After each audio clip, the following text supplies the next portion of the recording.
OTAs are well underway. Let's talk about the biggest storylines coming out of practices. No huddle, Wilson end zone, caught, touchdown, Elijah Moore. Obviously does. What is going on, guys? Welcome back to Talking Jets with Tigo. My name is Tigo, and before we hop into today's video, I just wanted to remind you, hit that subscribe button if you haven't already. We're marching our way on to 1,000 subscribers. We're going to do a 1,000 subscriber special. We're going to do giveaways. It's going to be a whole thing. I'm really excited for it. And I did want to address something really quickly. For those of you who may have noticed, I did go on a little bit of a hiatus, about 7 or 8 days where I was gone. Some of you may know, my wife is pregnant. She's very pregnant, and she just hit 36 weeks of pregnancy, and she just started her maternity leave. So what we've been doing is just taking a break and getting the house ready and really getting her ready and all of that stuff for the baby to get here. We're really excited and really happy that this is happening, but that's what happened. We were just really focusing on that. And so Doc says that the baby should come any day now at this point. She's not expected to go all the way to 40 weeks. And so we're just really excited. And that's what that break came in. But we're back at it. We're back here making videos, talking Jets. So let's talk about OTAs and the big takeaways that we're getting out of OTAs. The first thing that I want to say is that, guys, let's remember that this is voluntary. None of this is mandatory yet. We're not at mandatory mini camps. We're not at any of that stuff yet. All of this stuff is still very voluntary. And I start with that because I think that the biggest talking point that I kind of want to get out of the way, because I really don't want to talk about it, is Makai Beckham isn't at the voluntary OTAs. Now, I don't think he should be. I would consider it a big problem if he was there. And the reason for that is his lady just gave birth to their kid. I think it was a daughter. I think that's what they were having. Oh no, it's a son. They just gave birth. He should be there with her, especially in those first 2-3 weeks. It's really important for Papa to be there with the baby and all of that stuff. He's still working out with Manny Weather. He's still going through his rehab program, the same rehab program that he would be going through if he was in Florham Park. So I'm not worried about it. No one should be worried about it. As a new dad, congratulations, Makai. And as the one that's about to be a new dad, I totally understand the not going to any of the voluntary stuff. If I were in Makai Beckham's shoes, I wouldn't be there at all. I would be at home. I would be with my baby. I would be with my wife. And yeah, so I don't really want to talk about that because Makai Beckham is going to come in. He's going to be great. I think he's going to win that left tackle spot, and let's just move on from there. Something that obviously I've missed out on because I was gone for a couple days, but I did want to talk about is Zach Wilson and his new look and his new strength and what he looks like. Right now, he's playing at 220, I think is where he was at, and he wants to lose a couple of pounds because he says he wants to play at 218. This is a good thing for Zach, right? He's building up his lower half, and he's building up this protective wall of meat that's just going to be able to protect his joints, protect his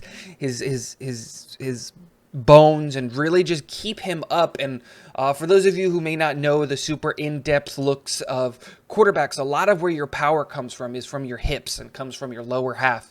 You create a lot of your power from down there. And yeah, he's got a crazy good arm where he can just rip it by himself. We see that when he can really step into his throws, get his lower half engaged, he can rip the ball.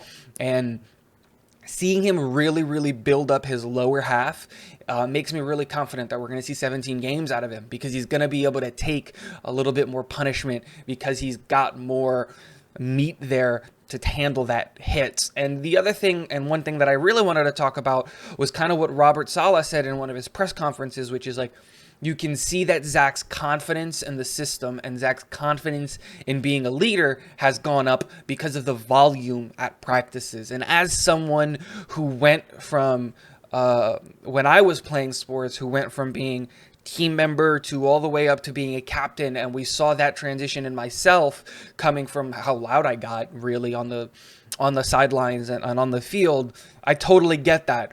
When you get more comfortable in the scheme, when you get more comfortable in what you're doing and you don't really have to think about it anymore, it's just read and react kind of football or sports or whatever it is, you can get more vocal because you're no longer focusing on the little minute details. Those things become second nature. And so you really like to see Zach really becoming more vocal and being a leader in that locker room. And speaking of Robert Saleh, I loved the optimism that we saw out of him, talking about like he feels so confident in this upcoming team and that he's really excited to see on what the Jets can do and that they've gotten significantly better. And I believe that with this team.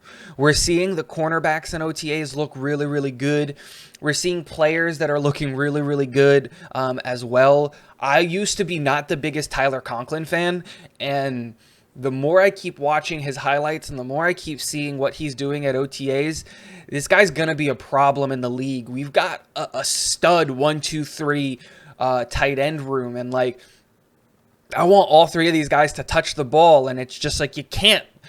We've got so many mouths to feed on this offense now that it's really, really cool and exciting to look at. I think we're truly 5 deep at wide receiver.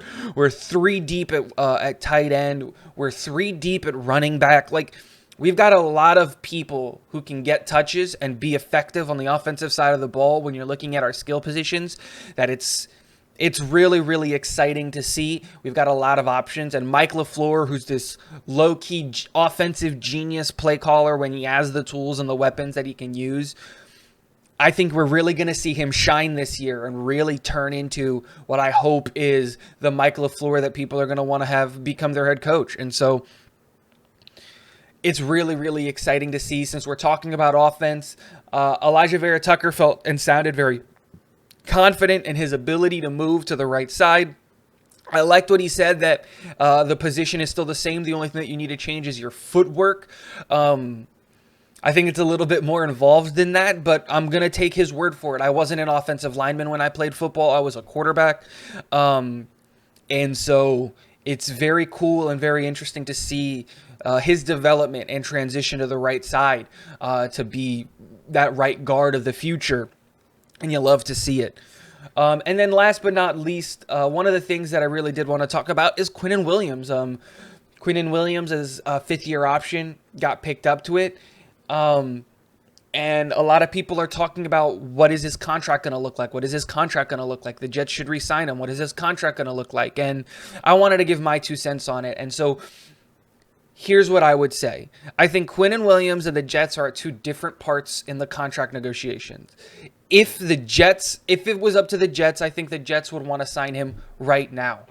And I would want to sign him right now. The reason I say that is because he hasn't had a crazy productive season yet. He hasn't had that explosion onto the scene that we all expect from him. I think that's going to be this year. If Quinnen Williams is smart, what he'll do is he'll play out this year and you'll have a crazy, crazy good year, and he'll try to hit the open market and kind of force us to franchise tag him. I think that's a good move on his part because I think he's going to have a really, really good statistical year, and it's going to give him more leverage in the contract negotiations. And I want to keep Q on this team long term. Now, if it's from the Jets' perspective, I think you try to get him signed long-term now because you can take advantage of the fact that he hasn't had a super crazy productive year. I'd like for us to have something done sooner rather than later. If it was up to me, I would love to have a deal done in place that kicks in next year, so he still plays out his year on the franchise on the 5th-year option. But I would love to have a deal in place before the season starts so that they don't have this looming over anybody's head. I don't want to run into another Marcus May situation or anything like that, especially with a player that I feel like is so important to that defensive line. The interior of the defensive line isn't that deep.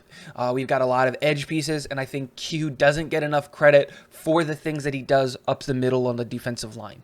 So those are kind of my takeaways from OTAs. We should have our next practice. I think it's going to be next month, which is really, really exciting and really, really good. I'm really excited to see this team. I'm kind of done with this practices and OTAs. Like, I want to get to preseason. I want to see these games. I want to see the joint practices. Like, I want to see the mandatory stuff. I want to see us in pads and really not going at it. But my favorite part of the year is the early on when we're one-on-one with our own teammates, when we're doing those things in pads, and when you're seeing the team fights and stuff like that. Not because I like the fighting, I don't, but it just shows the passion that these players have, and they're going at it 100% in every rep. And I don't want to see any injuries, and I don't want to see like a Geno Smith situation happen again or anything like that. But it's good to see a lot of these players who are hurt coming back, rehabbing, and I just want to see this team play football games. Let me know what you guys think in the comment section below. Love to be back. Can't wait to start making videos again and on a regular basis and all that stuff. Don't forget to hit that subscribe button if you haven't already. Hit the like button if you liked the video. Share it with your friends if you really liked it. And last but not least, go Jets.